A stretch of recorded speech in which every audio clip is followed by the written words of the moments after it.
This is the Oracle system by Clank, a meticulously crafted 66 HP stereo desktop instrument that integrates and uses their wide selection of Eurorack modules, providing a vast array of sequencing, synthesis, modulation and function generation, all within a compact form factor. The Oracle includes unorthodox sequencing thanks to the Chaos 6-channel brain sequencer. There's interactive modulation and innovative wave shaping options. The Oracle system is designed to provide you with a wide range of outputs from ambient to techno, as well as experimental soundscapes and sound design. Included in the system is the Thererec Sketchable dual function generator, Chaos, which is a 6-channel sequencer, Proteo, which is a shape-shifting stereo oscillator, Axis, which is an amplitude manager, VCA, envelope generator, and Endline, which is an end-of-chain output. The case is 66 HP at 3U, comes with 15 Clank Eurorack cables and power supply, as well as this custom travel bag to carry the system around while you're on the move. You can purchase this as the Plus version, which comes with an additional Proteo oscillator, and there's even some blank space so you can create your own system and include your own modules that you know and love.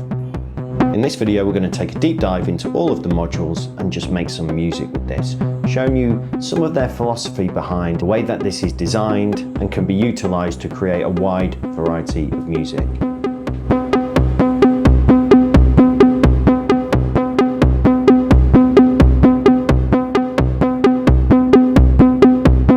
Okay, so here is the Oracle system by Clank, and it comprises of a number of modules. We have the Thererec over here, which is a, how do you describe this? Well, it's got these two beams here that you hover your fingers over, and it generates modulation, which you can record in and play back and trigger.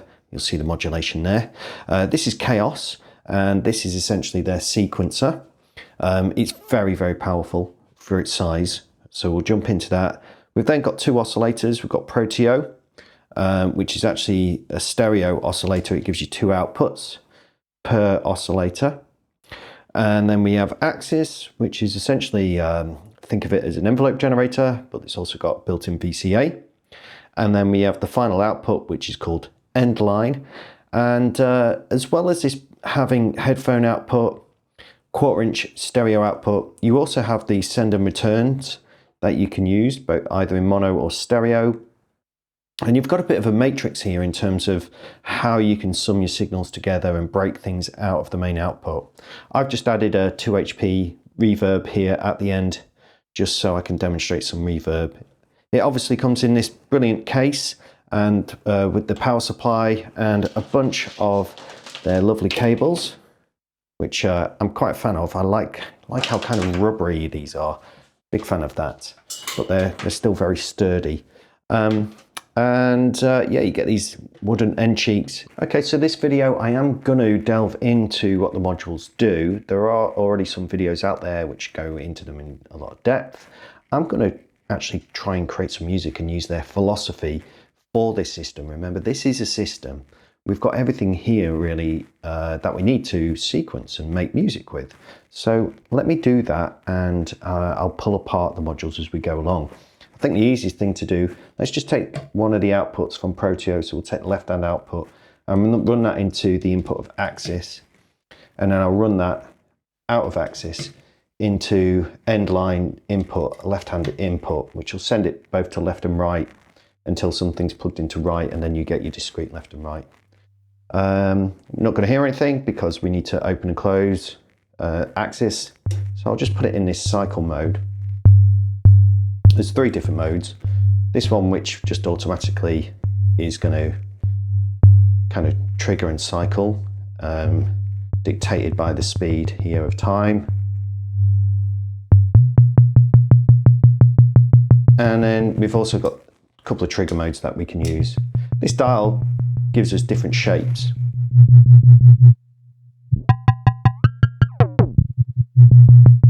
Which is pretty cool. So I'm just going to leave that going. We've got the oscillator here. So these oscillators essentially start, and you can see in these little windows here, they start as sine waves. And the idea is that you morph them and change them to make them more complex waveforms by any sort of modulation to them. So for example, if I come over here and take my CV recorder and take the output of that and I plug it into the left-hand side here of Proteo, into the modulation input, you'll see here that I can introduce modulation to that waveform. So it goes from a sine wave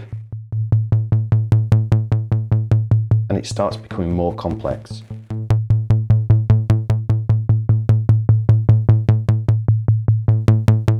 Now this will actually kick out 8 volts, so you can actually really distort that waveform, literally distort it. We've got an attenuator there for the input as well. So yeah, it's cool. You start with a sine wave and then you introduce modulation. When the slider's up there, you're essentially listening to the fully modulated waveform. Down there you've got the sub.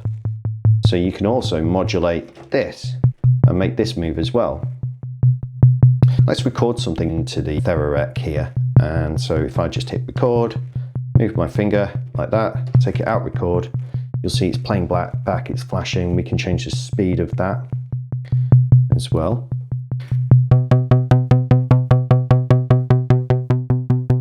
Slow it down a bit more.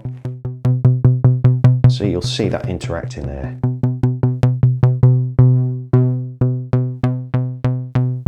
Okay, I think we should get things synced up a little bit. Let's actually trigger axis and this in time. So for that, we're going to need some gates. Chaos is essentially our sequencer. So that's going to give us both CV and gate outputs. So let's do that. At the minute, this is just playing back in its kind of looping mode. If we hold this down, we go into this mode, which means it's waiting for a trigger input for it to ping that modulation that's recorded into there. So if we just plug an input there and we take a gate, these are all gates, these are all CVs. So whenever a gate is triggered, it will trigger that. I'm going to actually go to output 2 because channel 1, so yeah, we've got 1, 2, 3, 4, 5, 6 channels. Channel 1 is kind of the master. We'll leave that alone. I'm going to use this joystick here to select channel 2. See, you can select the different channels there. So this gate is currently triggering that. So if we want to, we can change the timing of that. Slow it down a little bit. You see there. So we can divide and we can multiply the time of that first clock there. Let's slow it down a little bit. And let's actually go over to channel 1 and speed that up a little bit, holding down time. So we're getting a faster clock. You can see that. We can also slow down what's recorded into there, remember, using this dial. So you see that happening. Right, let's trigger axis as well with a clock. Get one of their cables. Which one? That's too small. I'll use this one. I'll take the next gate out here, and I'm going to plug that into the trigger of axis and put that into trigger mode now. So now it's being triggered by here.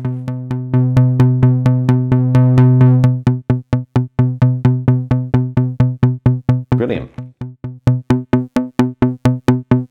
So we've got some modulation of the waveform. Triggering that. So different waveform shapes.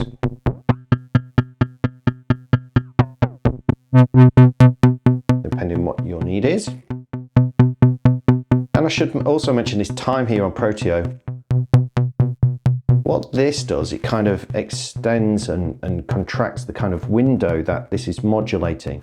If we put it all the way over to the right, you'll see that the modulation is applied to the sine wave over kind of much longer period, resulting in a different set of harmonics compared to if we was to go around there. It's applied very quickly, so you get again a different set of harmonics, different waveform. Okay, so far so good. Now, if we just want to introduce some melody into this, we can take Chaos, and Chaos not only produces gates, it also produces CVs. So if I take CV output from channel 3 here and plug that into the volt per octave input of our oscillator, we've got some notes. It's all very random. Those notes are just completely going for it. And that's the thing about Chaos. Chaos is all about starting with chaos and then reducing it down into something that's a little bit more musical by, yeah, just sort of taming the chaos. And we can do that in a number of ways. So we can reduce the sort of range of notes that this is choosing.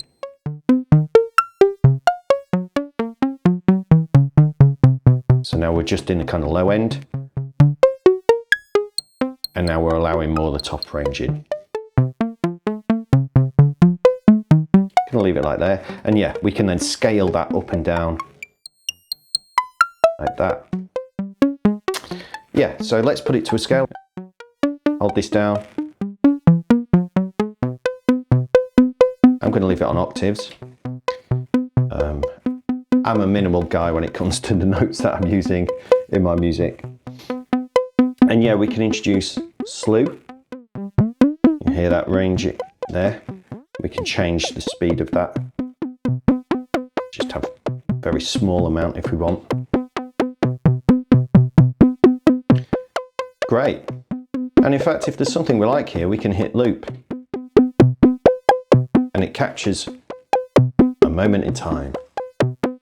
And now we've got a loop that's going to play back exactly the same every time. I love these oscillators. Really nice and chunky. And the beautiful thing is that whenever this goes back to a sine wave, you get this sudden woof of kind of low end.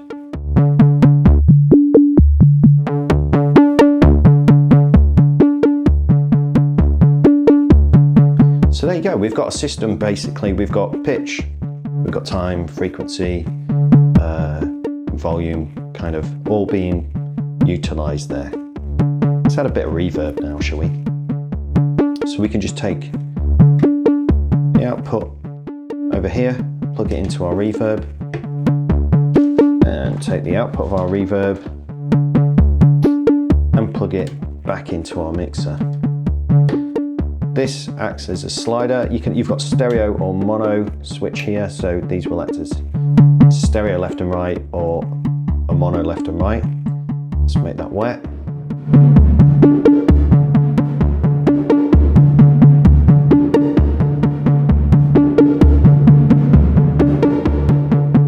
So that's the amount going to the reverb there.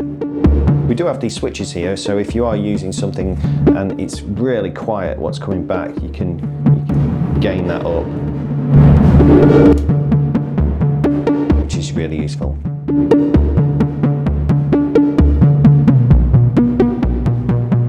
Nice.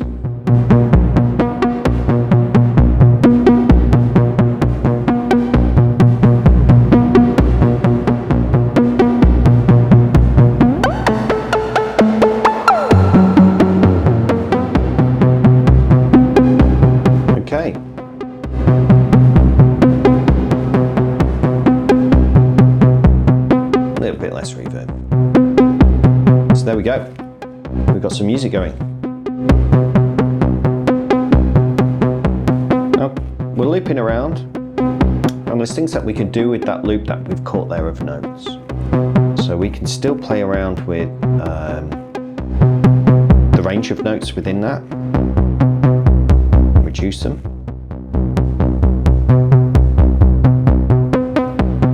Bring it back.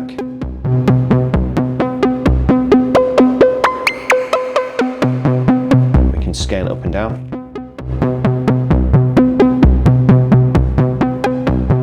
We can even change the loop length. So at the minute you'll see these lights 8 are lit up. We can make that 4 or 3.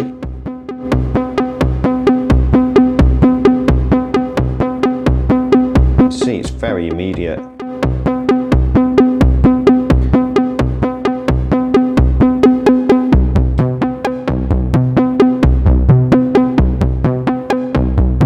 Now the cool thing about this system is that once you've got something going like this, there's actually quite a number of performance opportunities built into this.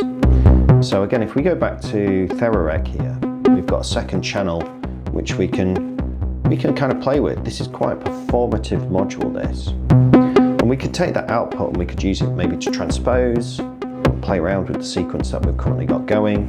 We could take it out and do some more wave shaping if we wanted to. We could extend that decay time. Listen to that low end.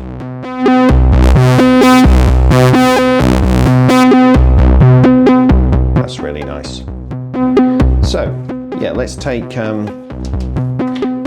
the output of channel 2 and plug it into the CV input of Chaos. The CV input we can assign to different places within Chaos, and we use our assign button here.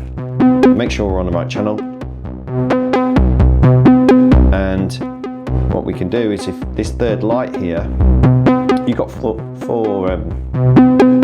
LEDs here basically, and you can turn them on and off, and that dictates some kind of internal routing. If we go over to the third one here and make this red, it's now going to listen to the CV input and apply it to the transposition of our sequence.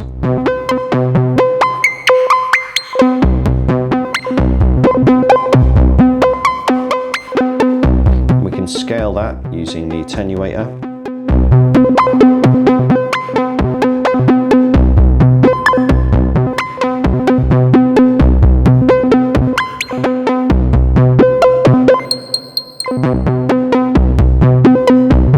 So yeah,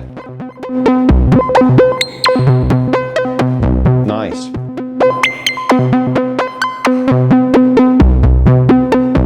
You could, of course, instead of using that, you could use an output from another channel. Let's take the second channel, choose the second channel, and this is basically transposing that. So let's capture a loop on channel 2 and just tame it a little bit. So let's maybe not have as high amount of notes.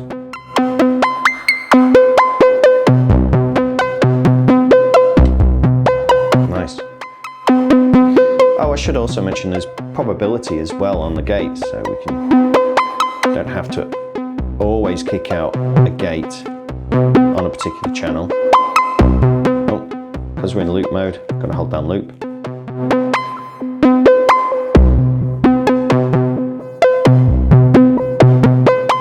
So we haven't just got 16ths all the time now coming out of that channel, which is opening and closing this.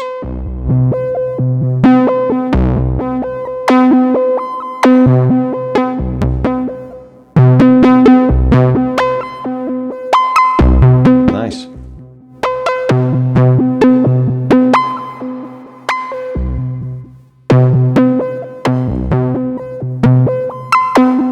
Okay, I think we should bring in a second voice,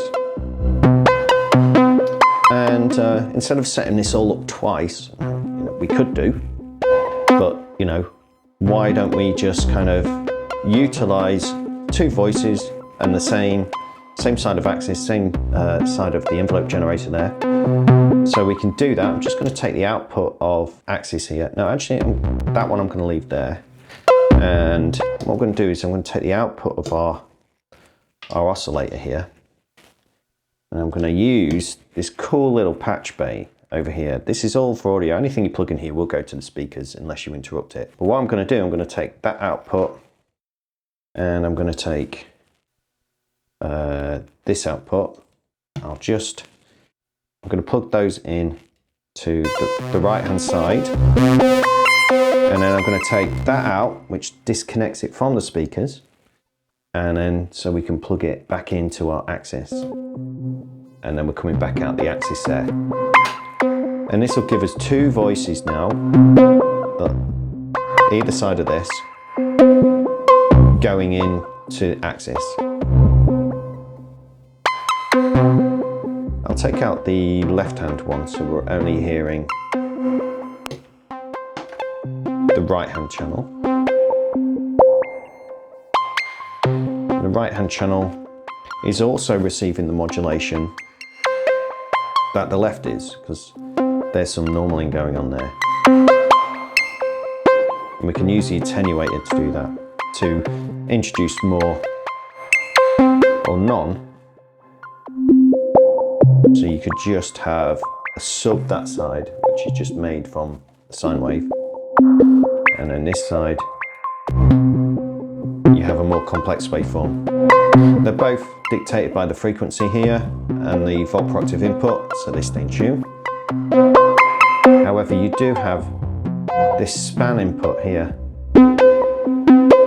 so you can create some interesting offsets between the two oscillators.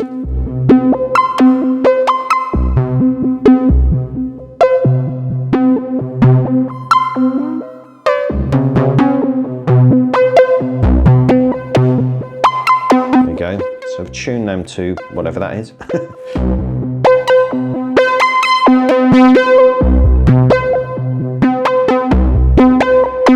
Cool. Okay.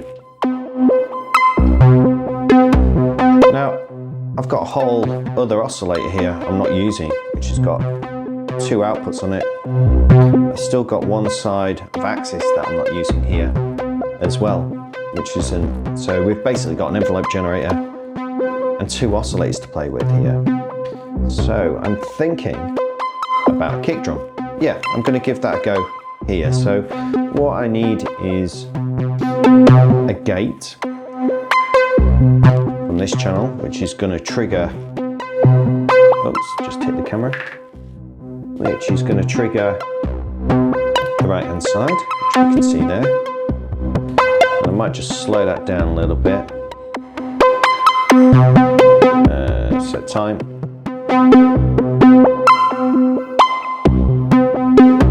Make it about that. There we go. So what I'm going to do is I'm just going to turn those down a little bit. What I'm going to do is I'm going to take this envelope here and I'm going to apply it to the other oscillator to get a pitch change from this envelope to give me a kick drum basically. And God, the first time I heard this, these oscillators, they had it plugged in this way with a kick drum and the speakers were just shaking. Sounded absolutely great.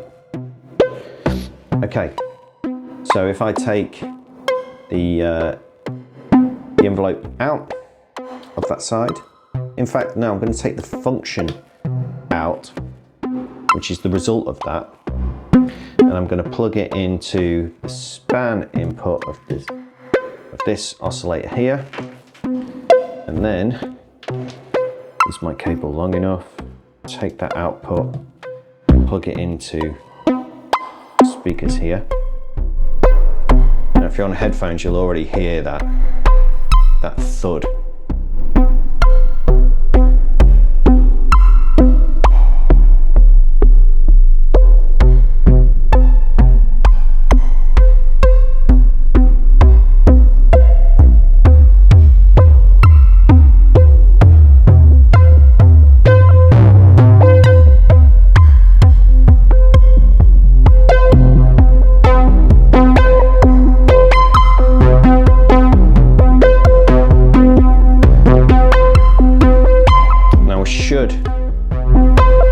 Should also send that through the VCA as well, because we're just hearing it elongated. So actually, before it goes to speakers,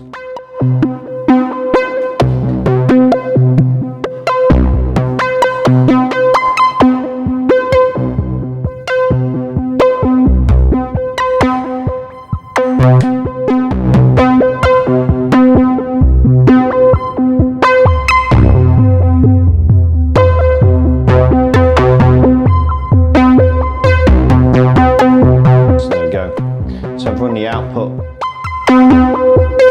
through axis essentially, so it's not elongated, and we have the kick drum going.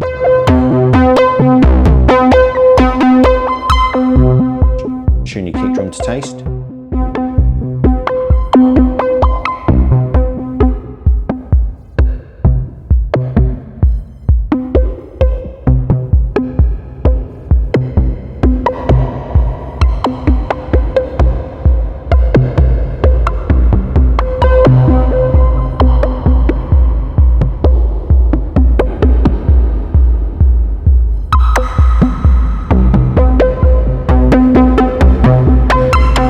Basically play around with those in terms of like volume.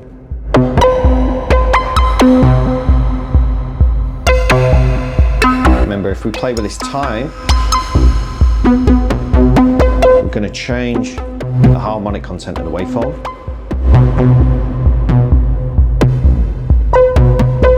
Is that too much reverb for you? Can never have enough.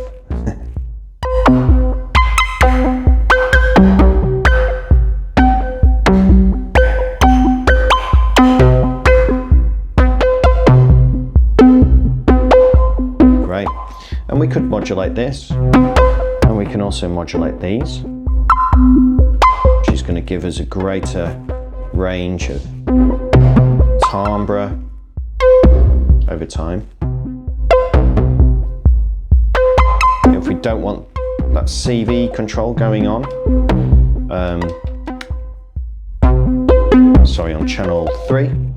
So remember, we've got the input coming from channel 2 going into channel 3, which is transposing. We can turn it off. Now we're not transposing.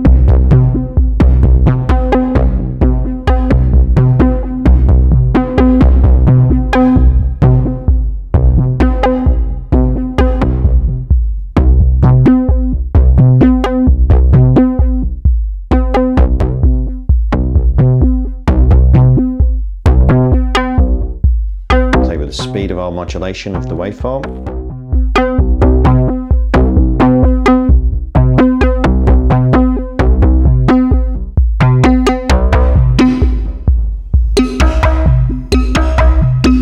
It's really cool. There's a lot of thought gone into this.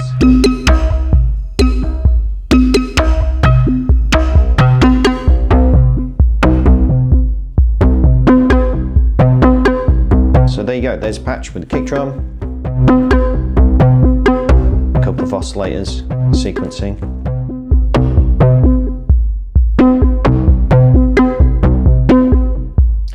And the other thing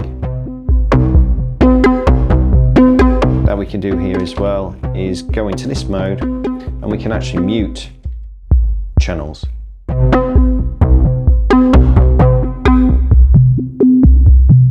So we can actually mute that, which was, what was that doing? I can't remember. Oh yeah, that was triggering this for our kick drum. So we can bring our kick drum back. Take it out. That actually stops and starts the whole thing, which is really useful. So yeah, it essentially becomes like a little mixer. Sequencer. Well, it's muting, I suppose.